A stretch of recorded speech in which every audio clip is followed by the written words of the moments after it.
Hi, this is Thomas Ardavany with the Ardavany approach on camera mastery for writers, actors, directors, and creative producers.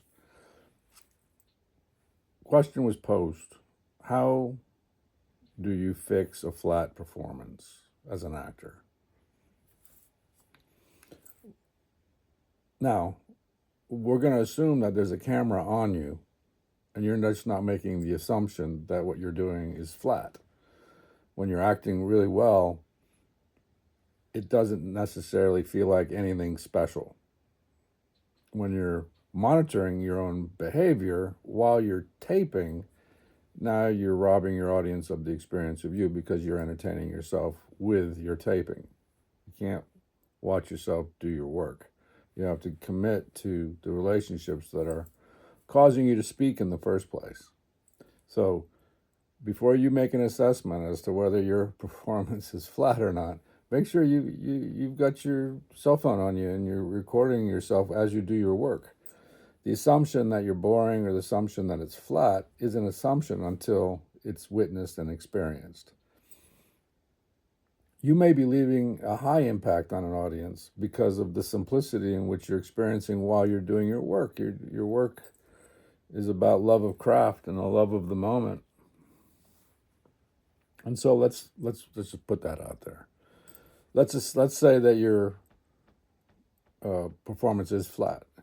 What you're looking to do is create dynamic within the piece of material that you have and to find the opportunities that you have to create and shape moments of realization and discovery. Realization and discovery are the two things in your scene that are the most exciting for your audience.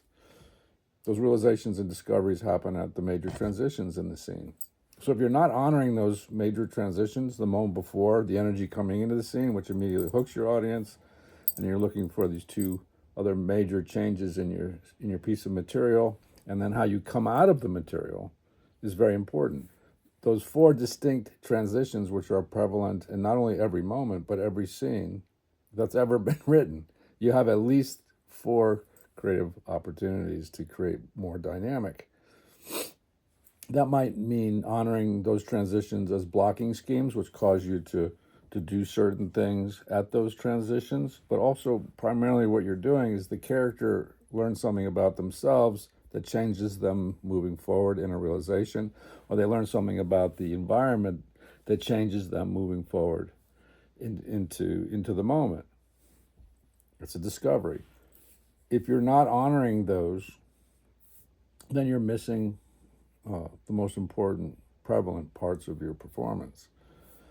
The choices that you initially made, were you able to discover how the character's feeling coming into the scene in your preparation? Were you able to determine what it is that the character most wants for themselves in this moment under the circumstances that they're under? What action are you taking? What are you exploring in order for you to get closer to what it is you most want for yourself in order to achieve whatever the circumstances are suggesting? Are you moving from some level of suffering into some level of relief? Are you moving from some level of relief into some form of suffering?